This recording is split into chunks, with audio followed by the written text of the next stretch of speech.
Hey everyone, hope you're having a good day. My name's Andy. My channel's Finding Value. Today we're going to go over some data. I'm going to show you some cool charts, show you some correlations, show you how things kind of move together. And some of this we are going to use on the Finding Value website. Obviously, as we progress through the bull market, I'm going to track all of this and help anyone who's a member on the website. Again, platinum membership, findingvalue.com, finding-value. So I was listening to, I think it was Adam Taggart on Wealthion and someone else go through like a weekly update or something. And the financial advisor was the person who was talking. I think his name was Lance or something like that.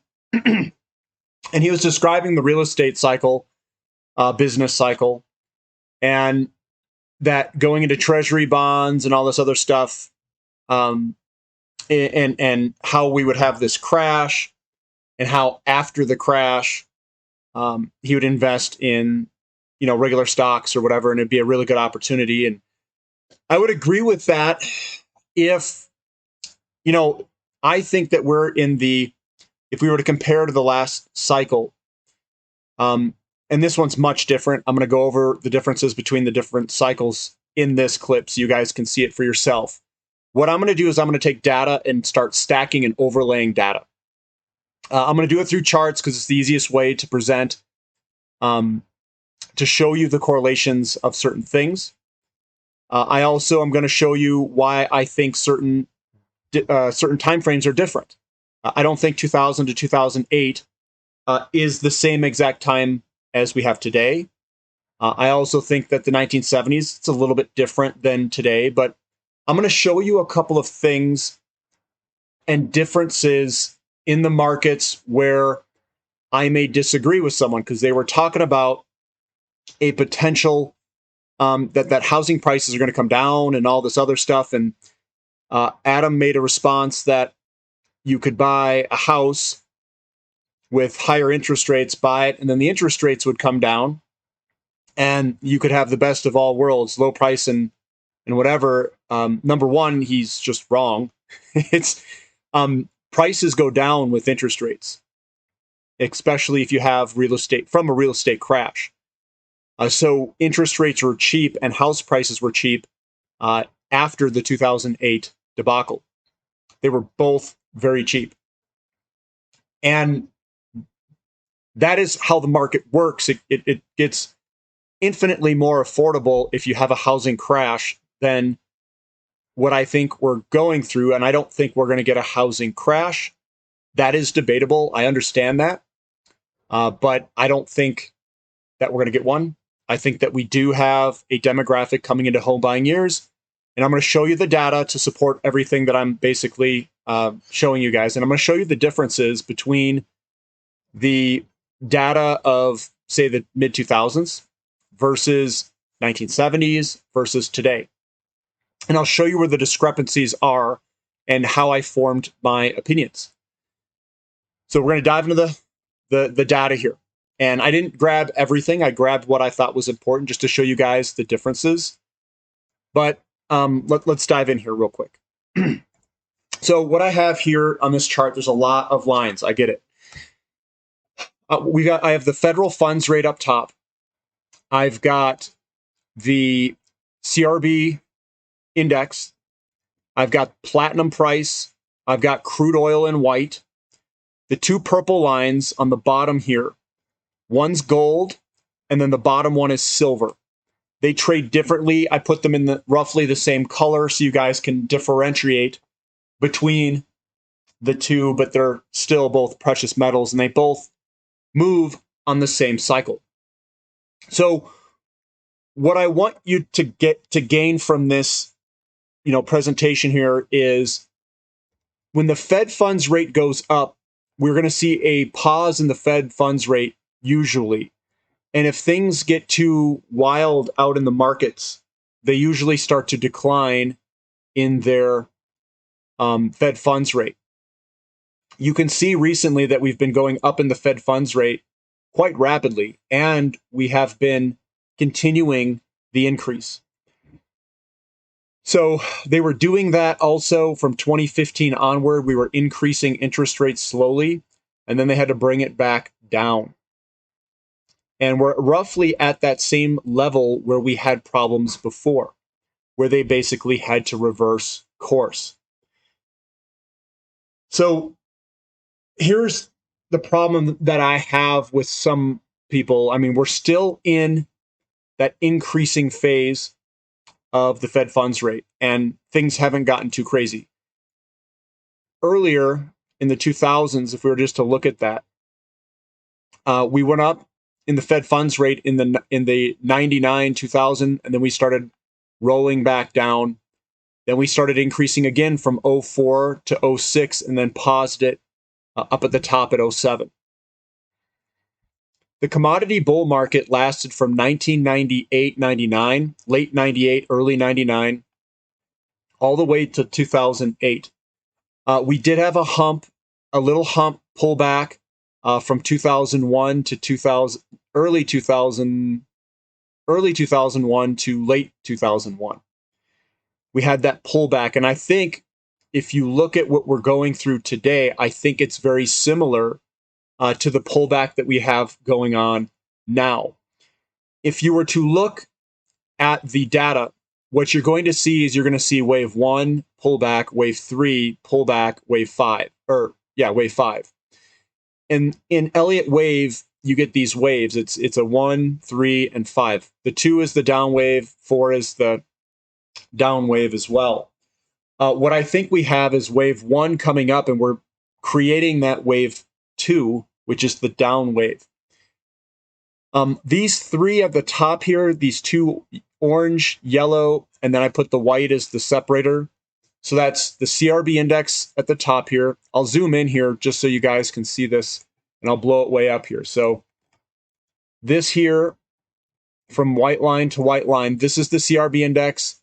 It went up dramatically from this point all the way to the top. The way that this thing moved is the CRB index, platinum, and crude oil all moved roughly at the same time. They all were very well correlated. So all of these charts move very well. If you're in the physical precious metals game, platinum is the spot to be, in my opinion, because it marks and moves differently than the precious metals of gold and silver. It moves with the overall CRB index, at least that's what it did historically, and it very much matched the crude oil. I play platinum for lower risk. I play oil for the inflation hedge and higher risk move. So these 3 are all correlated, and they were very correlated from 99 to 2008. In gold and silver, they're not as much correlated to these 3. You can obviously tell there's a different peaking type mechanism, and they really started to take off later stage in 05 and onward, and they lasted longer and went higher after the crash in 08, and from 08 to 2011 is when they really took off. So they do very well under the reflation trade, and they also do very well when the Fed funds rate goes flat to lower. So if I were to put a vertical line right at the Fed funds rate where it went kind of slow in the green there, you can tell that things slowed down a little bit, and then we had one blow-off move after the Fed funds went slightly down to lower.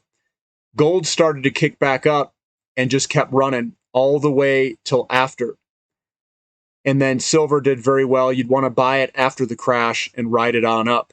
That would be the most profitable time.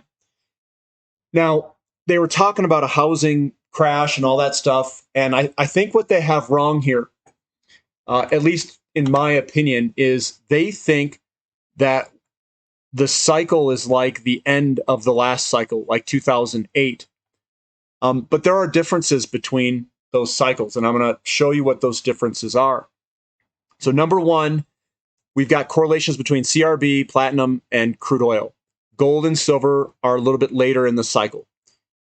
Just an FYI. I wanted to make that clear, number 1. Number 2, The cycle that we're in is, I think that we're very early in the cycle. The reason I think that we're early, and I'm just gonna get rid of these guys here real quick, and I want to show you with larger charts why I think that. And if I were to go to platinum, and if we were late cycle in this, say 2008, we would have gone and done some ridiculous blow off top, like it did last time in 2008. But what we've done is we've gone through this consolidation period. The consolidation period is this entire period here. You go through the 3 humps, and then usually you get like a breakout, and then you do a retest, and then you go. Now, what platinum is telling us by just using the platinum chart is that we broke out, but we haven't really gone anywhere. So either one of two things have happened. One, we're super early in this mix where we could potentially move higher, or two, someone is literally holding this down and trying to keep it down. I don't know which case that is, but in terms of if there is manipulation or not, I don't know. But let's just say that number one is right, and that we just broke out and we're still very early in this mix. This chart is telling us that we're early. We never had a blow off top. We never had this first wave, third wave, and then the fifth wave. Then the consolidation period, which basically does like an ABC correction type move. And right now, we haven't gone anywhere. We kind of just basically are at this point here. That's where we are.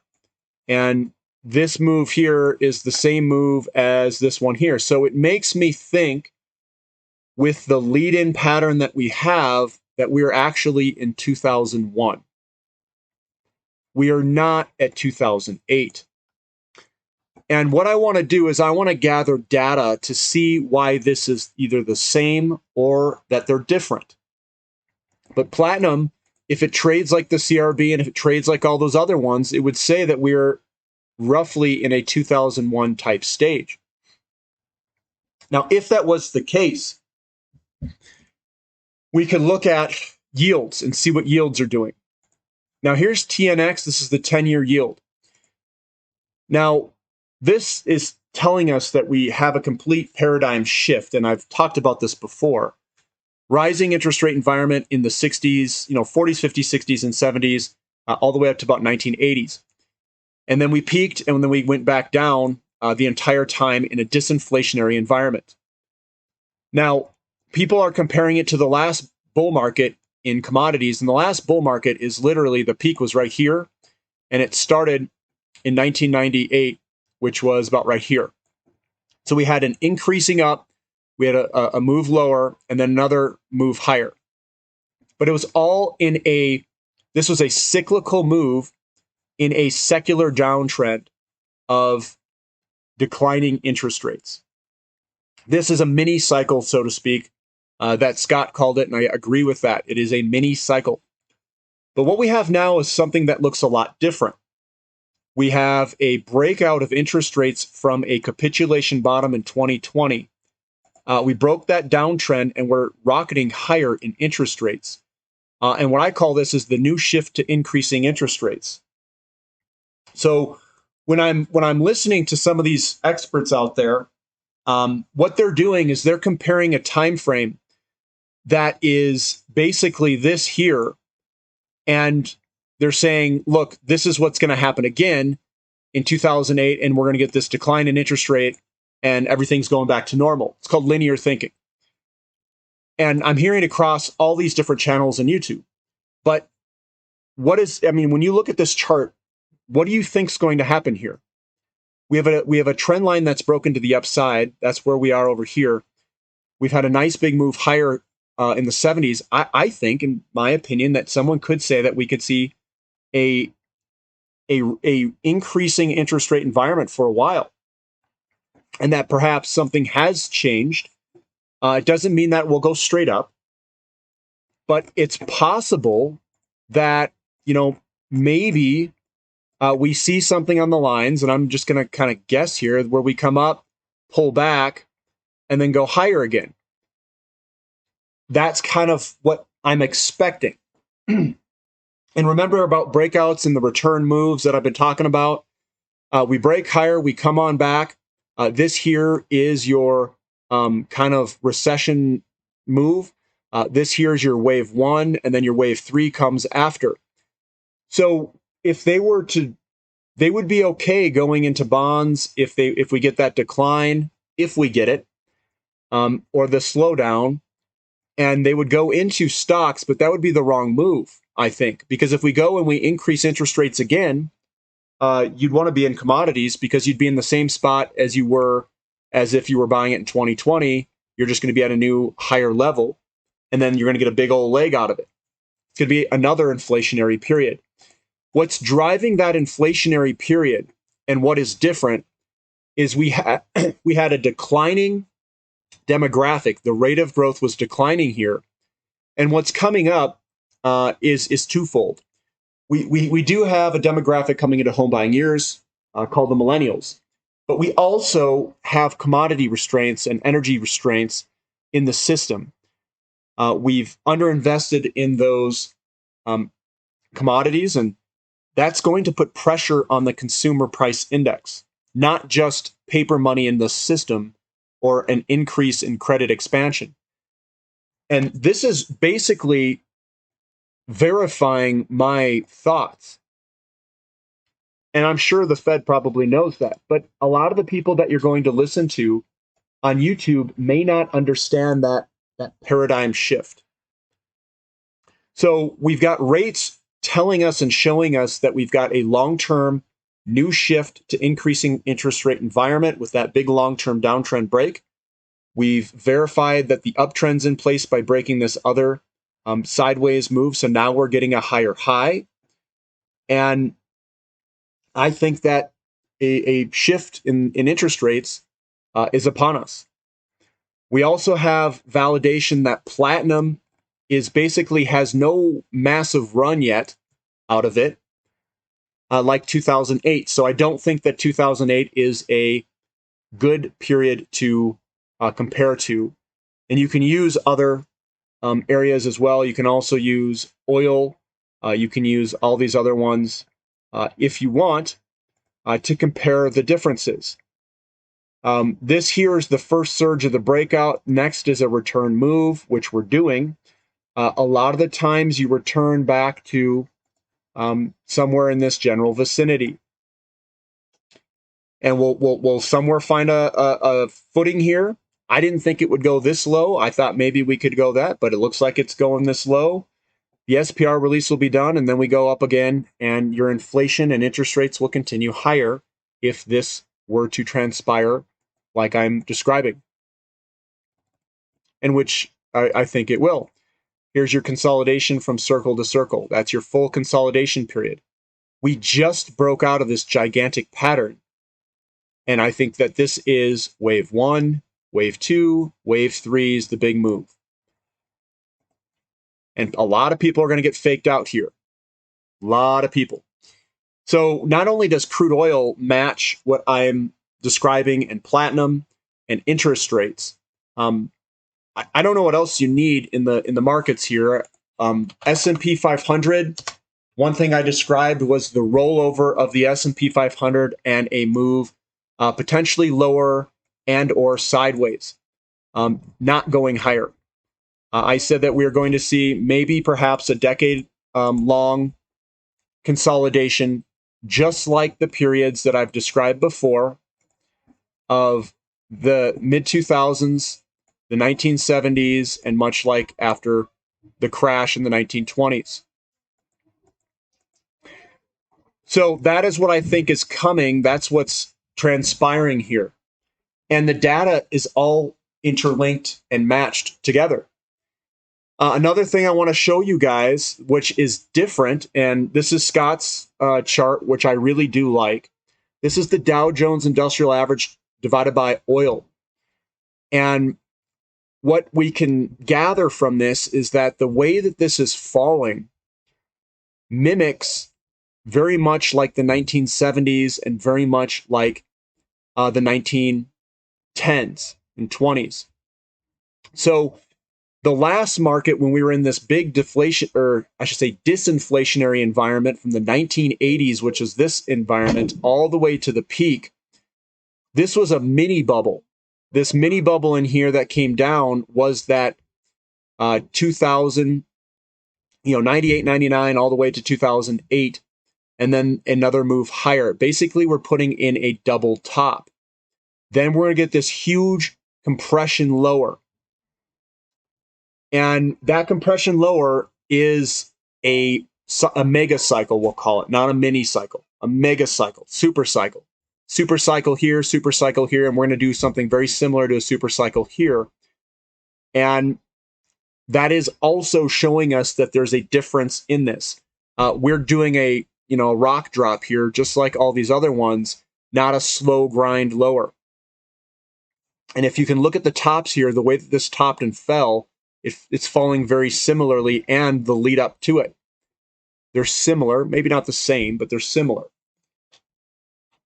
Another thing I wanted to cover is the housing market isn't in the same situation as it was in previous cycles right now. Usually when we see recessions, we see the months of supply of houses rocket higher before a recession is really put in place here. We saw that in the late 70s, 1980. We saw that in the mid 1970s. We had this rocket launch of inventory. We also saw the launch of inventory in the late 2000s. Here's 2007. There's your rocket launch higher, and then we went into a recession in 2007-8. Should I say 2008? But looking at the most recent data on housing, we don't have the inventory across the nation. Obviously, I can recognize that this can obviously go higher, but these numbers up here, this is the most recent data of August 2022. We're all the way down here. We are lower than 2018, 2019. So this is 2019. We are down like here. We only have a few months worth of inventory. Now, if we only have a few months worth of inventory, and 779 is like 2 months or maybe a little bit more, somewhere in this range up here, we are lower than anywhere else on this chart in terms of our inventory levels. And that is what is a little confusing. We've got this interest rate that's gone up. It is slowing the market down. Definitely, I'm not going to argue with that. We do have millennials and home buying years, and we do have very low inventory. That low inventory is different than both of these time frames. We don't have a rocketing inventory to 10 months, and over 10 months.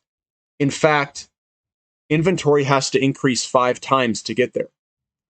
So I don't know how you can compare either one of these recessions back in the day to this, any of these recessions to what we've got today.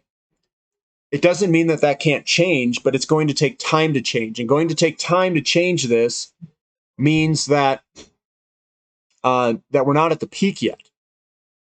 That we're not close to the peak. It takes time. So I think that a lot of these guys' time frames are off. And both of those time frames, what happened was they overbuilt, and they built a bunch of homes and overbuilt in both of those scenarios. They were over 200 million or 2 million units, 2 million units, and over 2 million units. And we're down here and we haven't gone into that overbuild, oversupply phase yet. I feel like we're very premature to be calling out that we have all this inventory and that house prices are going to crash and we're going to have a similar situation to 2008. When all of the data that I just basically went over here is not in agreement with. We don't have oil prices rocketing like a blow-off top. We don't have platinum in that phase. We don't have gold and silver taking off necessarily yet. What they're doing is they're just squeezing the heck out of the interest rates to the upside. And I'll be honest, I didn't think they would go this high this fast. I was thinking that they were going to stop, reverse course, and we would just be rocketing higher again.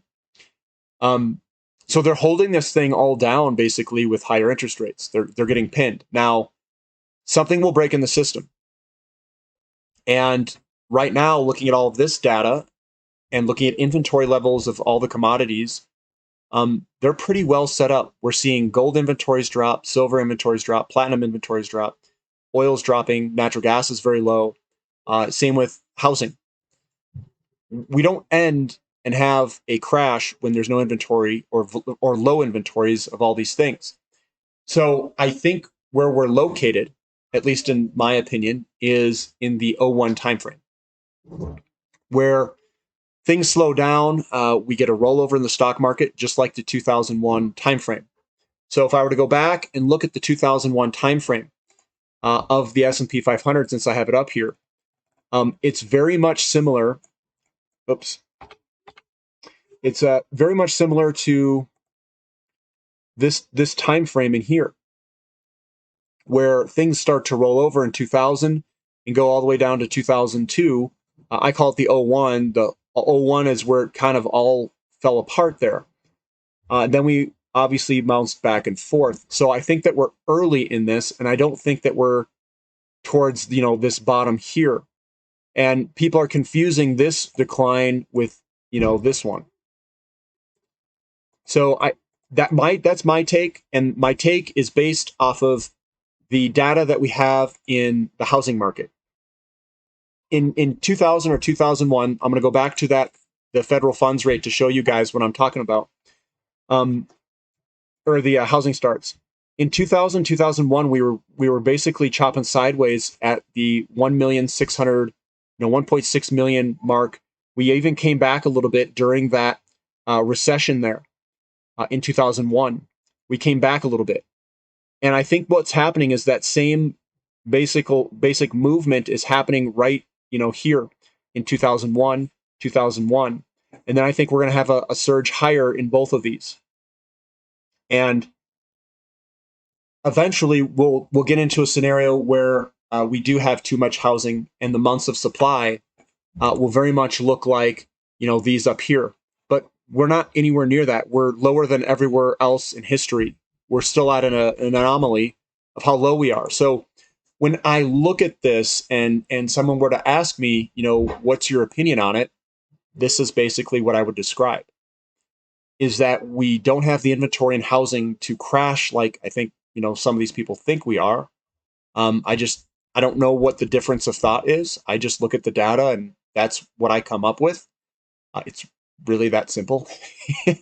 I look at some of the other assets and where they are in relationship to their consolidation periods, and we've just broken out on all of them. So there's no comparison there to a late stage 2008 type crash. So the housing market isn't aligned for that type of crash. The metals aren't aligned like that. Oil just broke out of its consolidation period in a big way, and now is having its first pullback in a wave 2 pullback. So we don't have the data matching the narrative of that era. I think it's much more so 2000, 2001, and 2002. Now, how big is this pullback going to be? I don't know. It depends on the panic. It depends on what people do. And I don't know if they can hold rates up forever, which means that they're going to have to reverse at some point, which then means that the housing market is going to regain its legs under lower interest rates, because the demographic is there. The demand is there. The supply is not. Otherwise, we'd be flush with supply, and we don't have supply. We're not flush with it, even with rates where it's at. And obviously that can change with time. So that's the data that I see, and that's some of the data that I look at. It's not all of it. And that's how I'm viewing where we're at. So that gives me the confidence to continue to hold and see this through for longer because of this type of analysis that I've done. So that's what I've got for today, guys. If you guys like the content, give me a thumbs up. Subscribe to the channel if you haven't already. Subscribe to the website, the Platinum membership over here for finding-value.com. We do have a 5 p.m. Mountain Standard Time question and answer session for Platinum members. Once you sign up, you can get into the website, click the little fist, and it'll put out everything that you need to see. Stickied at the top, there's 3 posts that are stickied at the top. New members, how to navigate. The second one is log of all the posts so you can see and search whatever you want. And then the third one is the sticky of the platinum question and answer session. So that's what I've got. Hopefully you guys are there and show up, ask me questions, go ahead and let her rip. But I just want to let everybody know what I'm seeing in these markets and what my opinions are. So that's what I've got. We'll catch you next time. This is Finding Value.